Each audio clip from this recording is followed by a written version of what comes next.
अस्सलाम वालेकुम। आज हम एक वेरी कॉमन इश्यूज़ पे बात करना चाहते हैं जो कि स्लीप है।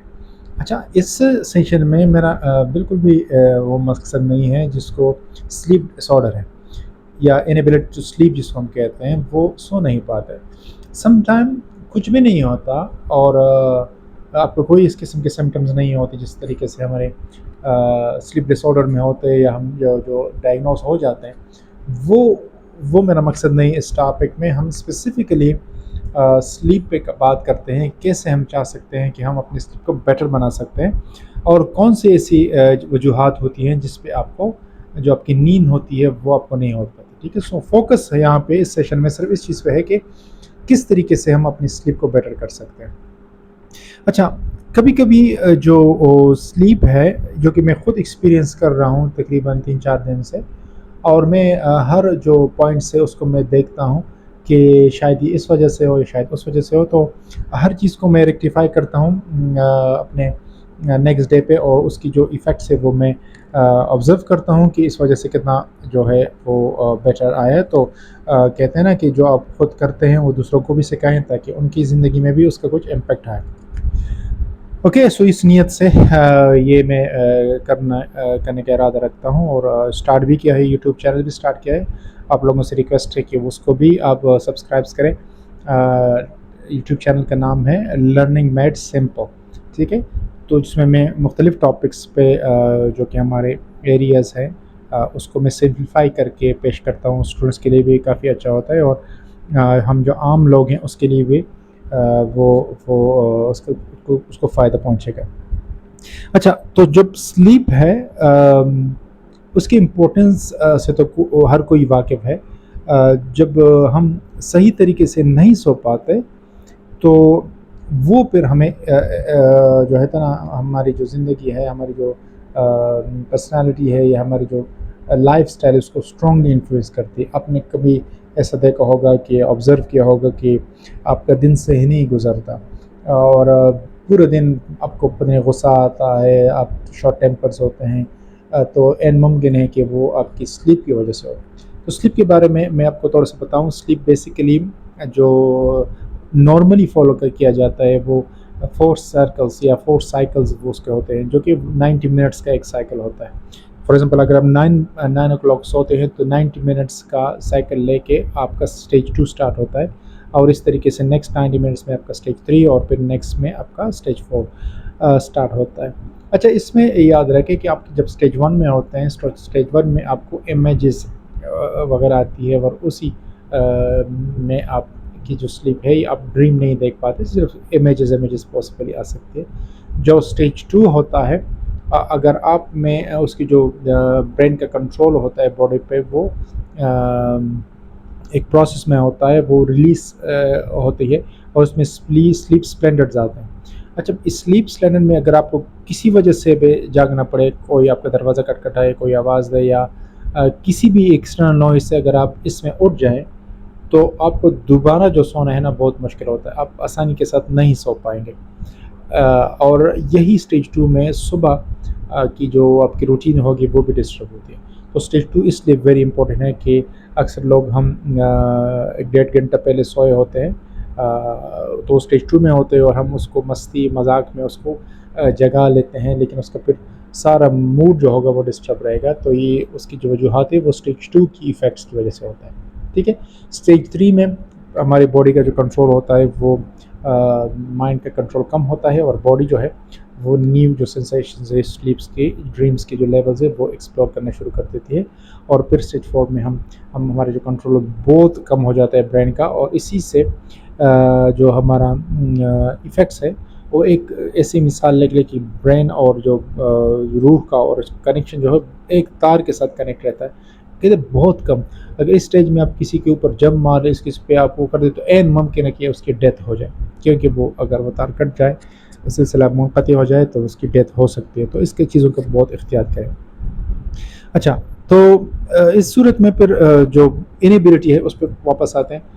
तो क्यों नहीं हो पाती, तो पहले इसके एक जो रीज़न है उसको समझें। सबसे पहली जो चीज़ होती है ना, अगर आपको जो बॉडी के रिलेटेड कोई मसले हैं, अगर आपका कुछ टुथ का दर्द है या आपको गुर्दे का दर्द है या आपको एनी जो फिज़िकल आपकी जो पोजीशनिंग है उसमें कुछ मसले हैं, तो आपको स्लीप नहीं आएगी। तो सबसे पहले उनका आप वो कर लें और उसके साथ जाने से परहेज़ कर लें। ऐसा ना करें कि आपके दाँत का दर्द है और आप सोना चाहते हैं, तो ये अवॉइड करें।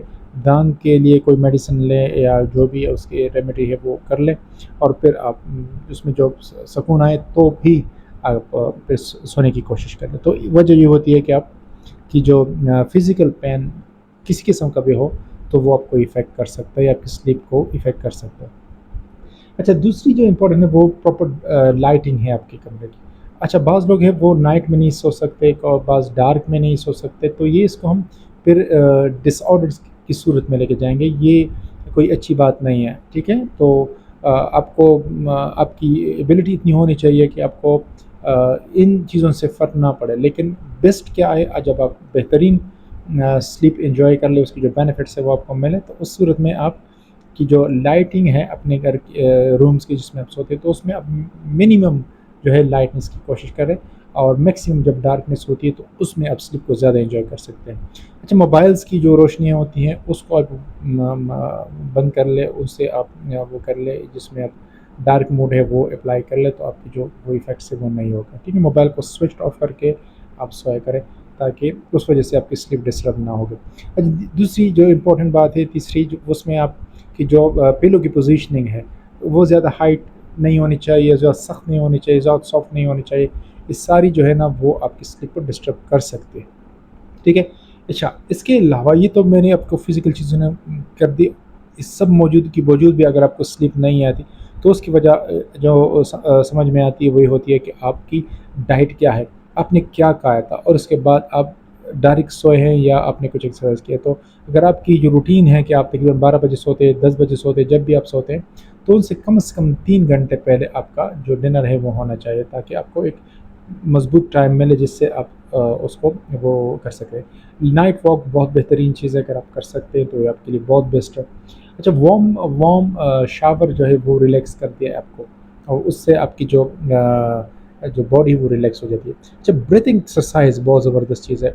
अब ब्रीथिंग एक्सरसाइज़ क्या है, जब हम इनहेल करते हो एक्सहेल करते हैं, हम जो साँस है और उसको निकालते हैं और इन करते हो आउट करते हैं, तो उनमें आप उसको प्रैक्टिस कर लें, वो बहुत ज़बरदस्त है। 1:3 है, 1:5 है और 1:7, ये सारे आप कर सकते हैं। इसका मतलब है कि 1 सेकंड आप इनहेल करते हैं, होल्ड रखते हैं 3 सेकंड्स में और 3 सेकंड में आप बाहर निकालते हैं। तो ये 1:3 है, इस तरीके से 1:5, इस तरीके से 1:7, तो वो आप सारे के सारे प्रैक्टिस कर सकते हो और सब बेहतरीन इफ़ेक्ट करते हैं। सोने से पहले आप कर लें, अगर आप 3 या 4 मरतबा कर लें तो इसी के दौरान आपको यौन आ जाएगी। उस तरीके से आपको वो स्लीप के लिए जो साइंस सिम्पल्स हैं वो आपको सिम्पटम्स हैं वो आपको नज़र आना शुरू हो जाएँगे, ठीक है?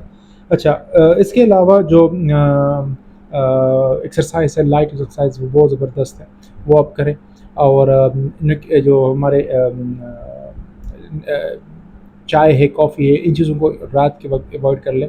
मैं खुद पीता हूँ, टू बी वेरी हॉनेस्ट, और मेरे बॉडी उसके साथ इम्यून हो चुकी है और मुझे इफ़ेक्ट नहीं पड़ता, लेकिन बहुत लोगों का इससे हो जाता है। तो आप इसको कोशिश कर लें कि इनको आप अगर अवॉइड कर सकते हैं तो ये बेहतर चीज़ है कि आप इसको अवॉइड कर लें, ठीक है? इसके अलावा जो स्लीप रिलेटेड चीज़ है, जो सबसे ज़्यादा उसको डिस्पेयर करती है हमारी स्लीप को, वो थिंकिंग है। सोते वक़्त आपकी आपकी थॉट्स जो है ना वो स्टार्ट हो जाती है और आपको अजीब किस्म के ख़यालात आते हैं, कोई पॉज़िटिव ख़यालात होते हैं, नेगेटिव ख़यालात होते हैं। टुमारो की जो चीज़ें होती वो होती है, प्री ऑक्यूपाइड हो जाता है, कोई ब्रेन का कोई टेस्ट है, एग्ज़ाम्स है, जो भी चीज़ है। तो ये सारी चीज़ें जो है ना वो आपको सोने नहीं देंगी। तो ये सबसे मुश्किल तरीन जो काम है जिसको आप आपने प्रैक्टिस करना है, वो इन थॉटों जो ख़यालात है, जो थॉट्स है, इसको आपने क्या करना है, रिपेल करना है, पुश करना है, तो आपको होना है। और इसकी सबसे ख़तरनाक बात है, जितनी आप उसको प्रेस करते हैं उतनी ज़्यादा आती है। तो इसके जो टेक्निक्स है वो ये है कि आप इन थॉट्स आपको आए, आप उसको एंटरटेन ना करें। जो ख़यालात आए खुद ब खुद आए, जो भी आए उसके साथ करें। ख़यालात आए, जो भी उसके इम्पैक्ट से वो करें। आपने आँखें नहीं खोलनी, आपने कंटिन्यूअसली जो स्लीप है उस पे फ़ोकस करना है, ब्रीथिंग पे, एक्सरसाइज पे फ़ोकस करना है, और इससे आपकी जो स्लीप है वो बेटर हो जाएगी। होप ये सेशन से आपको फ़ायदा पहुँचे, दोस्तों के साथ भी शेयर करें और यूट्यूब चैनल को ज़रूर सब्सक्राइब कर लें, learning made simple. Thank you so much.